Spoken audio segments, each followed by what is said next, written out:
Assalamualaikum warahmatullahi wabarakatuh. Salam Pramuka. Perkenalkan, nama saya Andi Herlina, kelas PKPD 1 Regu Melati. Saat ini saya akan menjelaskan sejarah kepramukaan LKBB 1 dan 2 serta pioneering. Materi sejarah kepramukaan terbagi menjadi dua, yaitu sejarah pramuka dunia dan sejarah pramuka di Indonesia. Sejarah pramuka di dunia dimulai sejak awal abad 20. Baden-Powell dikenal sebagai pemrakarsa gerakan kepramukaan di dunia.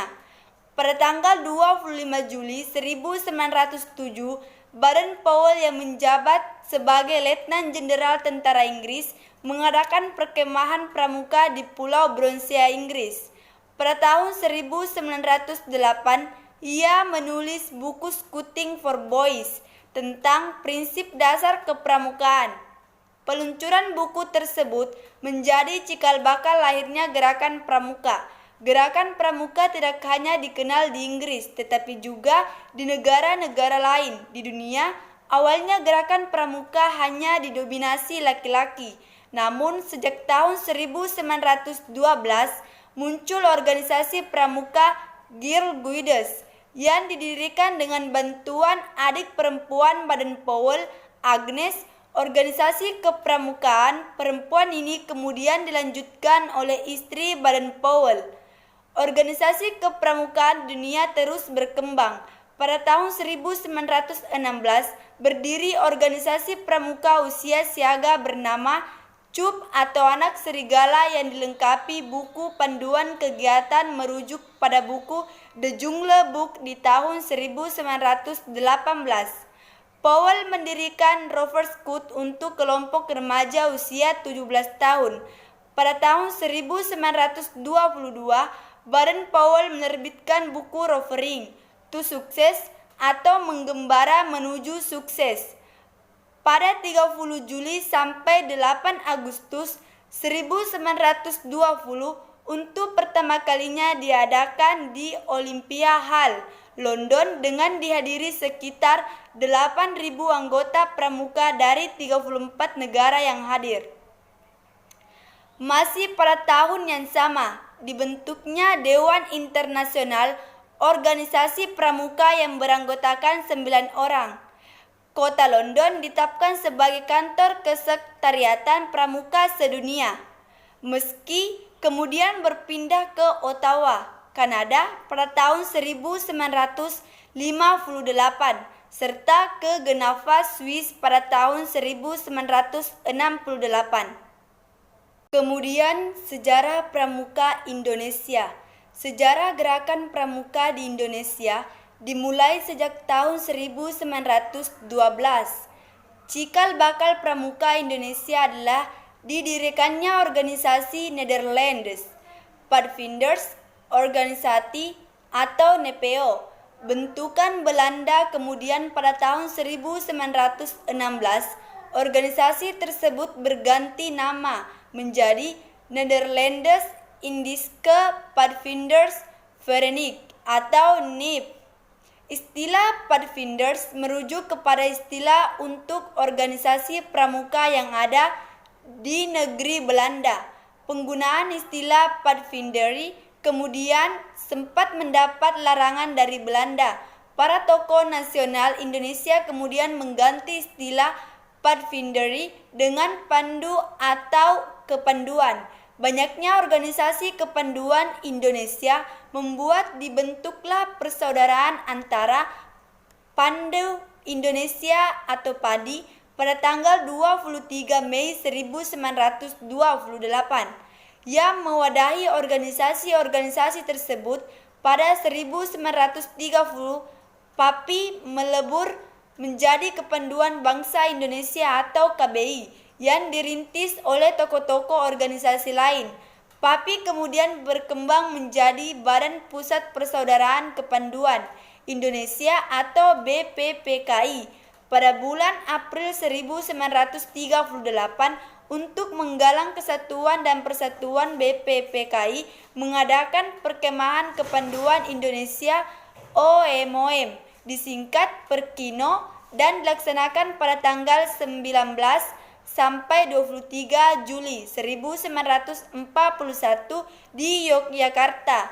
Diadakan Kongres Kesatuan Kepanduan Indonesia pada tanggal 27 sampai 29 Desember 1945 di Surakarta dengan hasil terbentuknya Pandu Rakyat Indonesia yang kemudian diakui pemerintah sebagai satu-satunya organisasi kepanduan di Indonesia. Di awal 60-an diperkirakan ada lebih dari 100 organisasi kepanduan di Indonesia. Keseluruhan organisasi kepanduan yang ada bernaung pada 3 federasi utama, yakni Ikatan Pandu Indonesia atau IPANDO.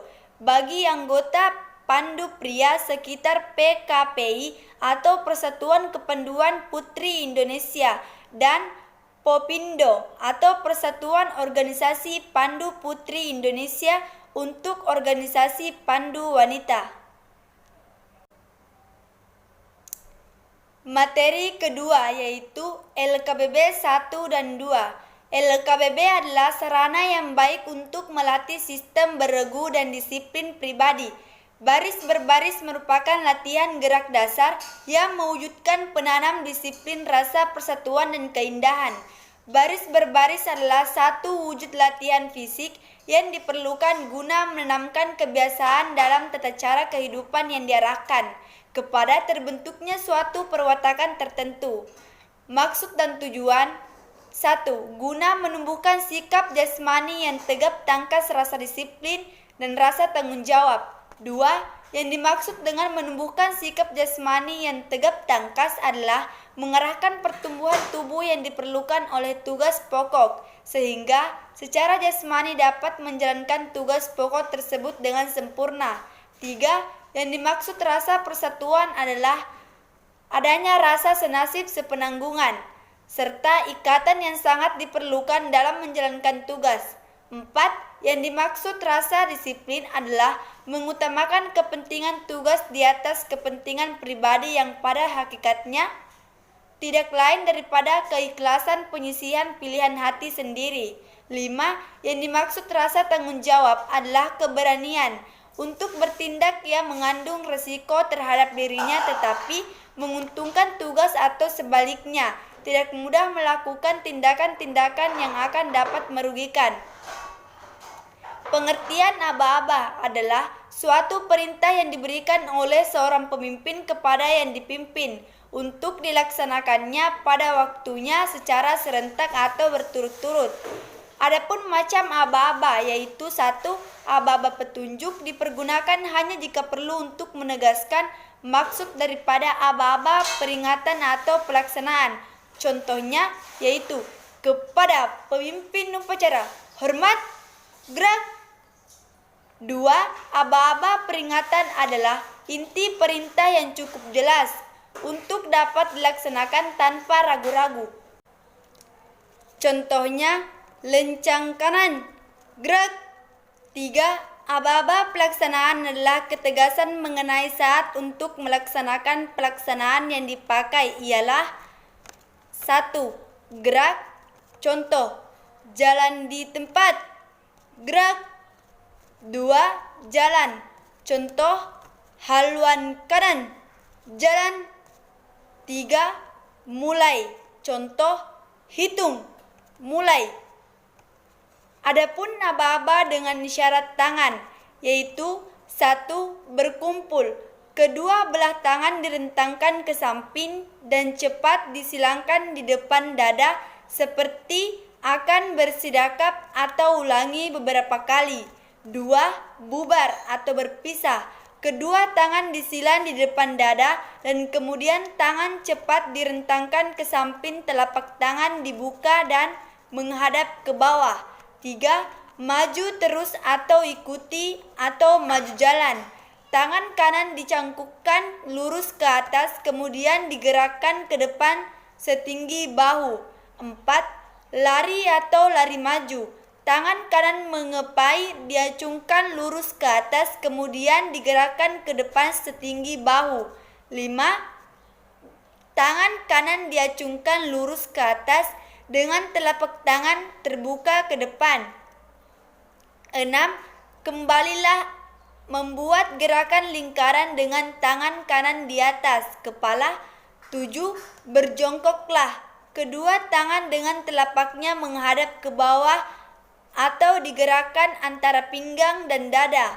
8. Bangun atau berdiri, sama dengan di atas atau angka 7, tetapi telapak tangan dihadapkan ke atas dimulai dari bawah. 9. Berbaringlah, tangan kanan diacungkan lurus ke atas dan kemudian dilambaikan. 3. Materi pioneering. Pengertian pioneering dalam bahasa Inggris adalah salah satu teknik pramuka dalam penggunaan peralatan tongkat dan tali yang dirangkai menjadi sebuah model suatu objek, seperti bangunan kreatif, tandu menara kaki 3, menara kaki 4, dan masih banyak lagi. Tujuan pioneering memberi informasi ilmu baru dan mengasah keterampilan peserta dalam membuat sebuah model suatu objek sederhana yang nantinya dapat dilaksanakan di kehidupan pada saat dan sesudah kegiatan kepramukaan.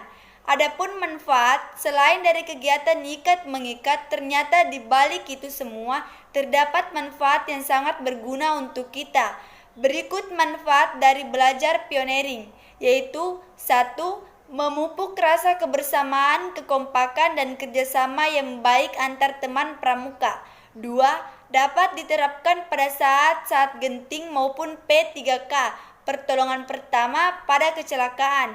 3. Memproyeksi pemikiran peserta dalam merancang suatu objek sebenarnya atau bukan model. Adapun macam-macam ikatan dan kegunaannya. 1. Ikatan pangkal, gunanya untuk mengikatkan tali pada kayu atau tiang. Akan tetapi ikatan pangkal ini dapat juga digunakan untuk memulai suatu ikatan. 2. Ikatan tiang, gunanya untuk mengikat sesuatu sehingga yang diikat masih dapat bergerak leluasa, misalnya untuk mengikat leher binatang. 3. Ikatan jangkar, gunanya untuk mengikat jangkar atau benda lainnya yang berbentuk ring. 4. Ikatan tambat, gunanya untuk menambatkan tali pada sesuatu tiang atau kayu dengan erat akan tetapi mudah untuk melepaskannya kembali. 5. Ikatan tarik, gunanya untuk menambahkan tali pengikat binatang pada suatu tiang kemudian mudah untuk membukanya kembali. 6. Ikatan turki, gunanya untuk mengikat sapu lidi setangan leher. 7. Ikatan palang, gunanya untuk mengaitkan dua tongkat dengan sejajar berbentuk. 8. Ikatan canggah. 9. Ikatan silang, gunanya untuk mengaitkan dua tongkat dengan silang berbentuk huruf X. 10. Ikatan kaki 3, gunanya untuk mengaitkan 3 tongkat pada bagian tengah yang nantinya akan digunakan untuk membangun menara kaki 3. Itulah materi sejarah kepramukaan LKPB 1 dan 2 serta pioneering yang sudah saya jelaskan. Mohon maaf apabila ada kesalahan. Terima kasih. Wassalamualaikum warahmatullahi wabarakatuh.